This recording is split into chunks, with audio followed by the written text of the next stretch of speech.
Selamat malam untuk Bapak dosen. Terima kasih atas kesempatan yang diberikan kepada saya. Perkenalkan, nama lengkap saya Dorita Nau dengan prodi Sosiologi, Fakultas Ilmu Sosial dan Ilmu Politik, Universitas Nusa Cendana Kupang. Di sini saya akan mengulas kembali review buku yang ke-13 dari mata kuliah Sosiologi Terapan dengan judul Visi Teknologi dan Politik Demokrasi. Yang pertama di sini yang akan dibahas yaitu bahwa mimpi teknologi baru mungkin membebaskan manusia dari kedua tirani alam dan buah kebodohannya sendiri, serta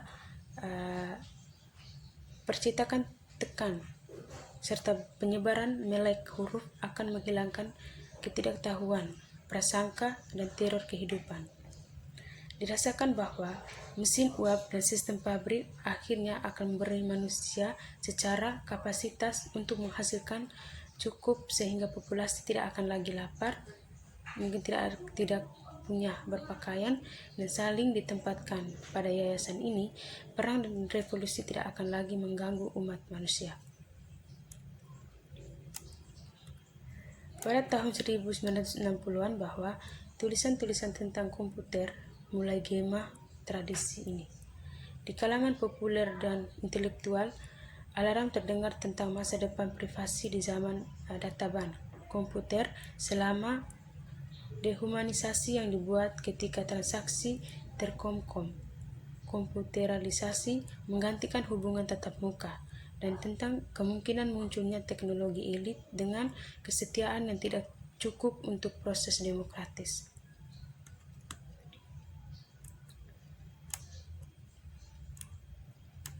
Di sini juga ada pun yang menarik dari ketiga kesimpulan yang kuat namun sederhana dari tinjauannya. Yang pertama, kapasitas teknologi manusia masih melampaui dan keterampilan politik menciptakan sebuah anti-teknologi bas kelas yang melumpuhkan upaya serius untuk mendapatkan di atas masalah sosial. Yang kedua, teknologi informasi dan pengambilan keputusan ilmiah, alat terpenting dari usia komputer, tidak pernah bisa sepenuhnya menguntungkan masyarakat selama irasionalitas dan diskolasi populer politik dilanjutkan.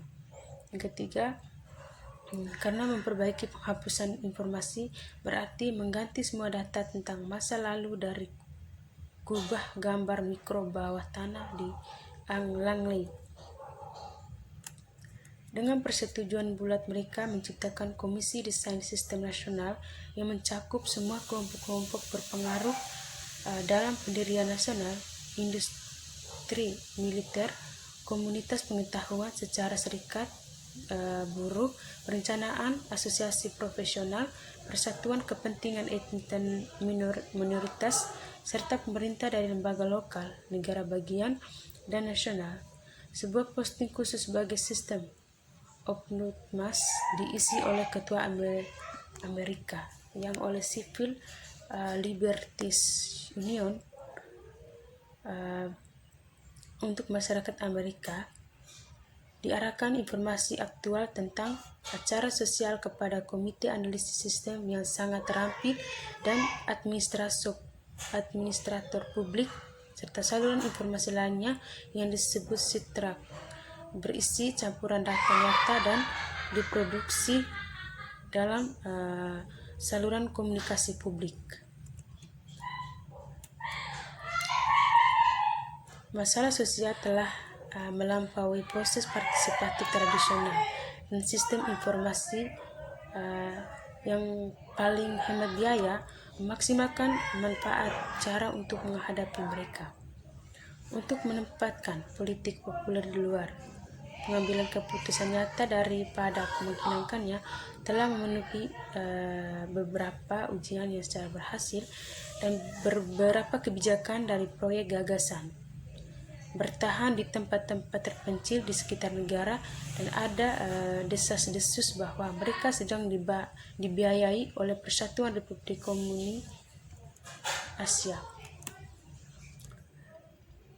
Tapi kali ini pragmos tidak bisa keluar dari pikirannya. Hanya apa yang seharusnya begitu berbahaya dalam keseimbangan bebas pilihan individu dan keterlibatan sosial.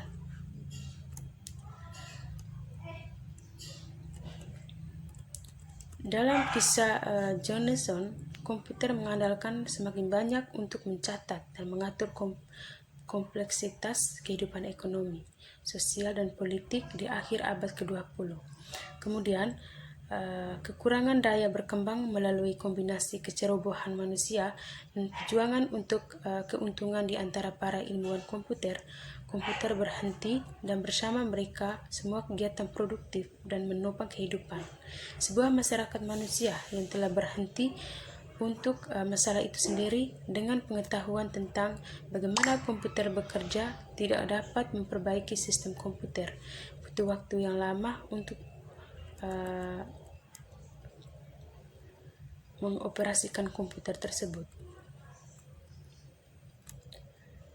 Adapun kekhawatiran bahwa manusia adalah risiko keamanan, mampu mencoba pemberontakan terhadap jaringan komunikasi atau sumber daya, tetapi risiko ini telah begitu diminimalkan sehingga keputusan dibuat untuk menjaga manusia, sama seperti manusia menyimpan jumlah terbatas kuda, bahkan sudah di dalam penemuan mesin pembakaran internal diaktifkan manusia untuk membuang dengan tenaga kuda. Misalnya tenaga kuda sekarang ini telah digantikan dengan mesin data dan ingin menjaga manusia keluar dari zona nyaman, dan untuk adanya hubungan simbiosis sebelumnya manusia dan mesin yang menghasilkan peradaban mesin data. Pada pertengahan tahun 1960-an, di mana visi kompetensi sosial baru begitu sering didasarkan pada perbaikan dan teknologi komputer dan meluasnya penggunaan sistem informasi untuk pengambilan keputusan ilmiah. Untuk bergerak menuju sistem informasi teknologi sudah ada di sini, yaitu dari komputer yang kuat, sistem komunikasi yang kompleks, dan berbagai manajemen ilmu teknik untuk mengambil keputusan melalui data analisis dan teori sistem. Kadang-kadang dalam program multiphasor, teknik-teknik ini menyebar dengan cepat di seluruh sektor pemerintahan dan organisasi swasta masyarakat Amerika. Berikut adapun tahap awal ketika teknologi diakui tidak sempurna.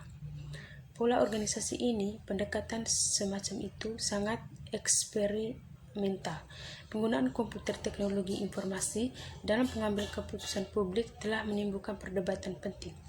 Apakah teknologi informasi memberikan atau bisa pernah memberikan manfaat yang dijanjikan?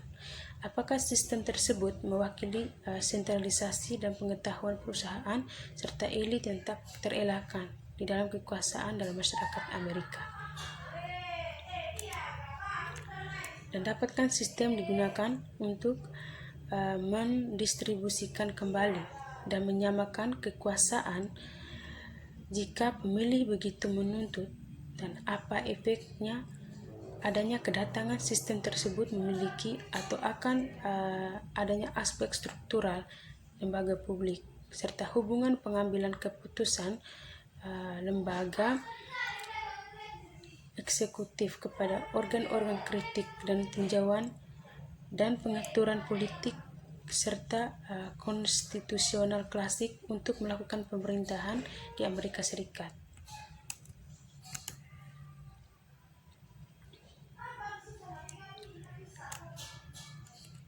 Tetapi pada kali ini pragmos tidak bisa keluar dari pikirannya. Hanya apa yang seharusnya begitu berbahaya dalam keseimbangan bebas pilihan individu dan keterlibatan sosial. Sebagai pragmos membaca lebih lanjut dan bahkan bercabang menjadi fiksi, ia menjadi lebih dan lebih diambil dengan berwarna-warni, dan akhirnya ia memutuskan bahwa dalam mengambil suatu tindakan positif, dia mulai mempersiapkan waktu luangnya di dalam laporan dan analisis tentang apa yang tampaknya bisa handle di dalam informasi serta sistem yang belum diyakini, di mana ia akan menyerahkan laporan, tetapi Dia merasa bahwa jika ada ide-ide yang berkembang dengan baik, mereka pasti akan menerima secara andil. Dan ketika ia sedang bekerja pada kasus lain, pikirannya mengembara untuk seketika dan ia meninjau seperangkat angkat yang salah di konsulnya. Sekian pemaparan video dari saya. Terima kasih.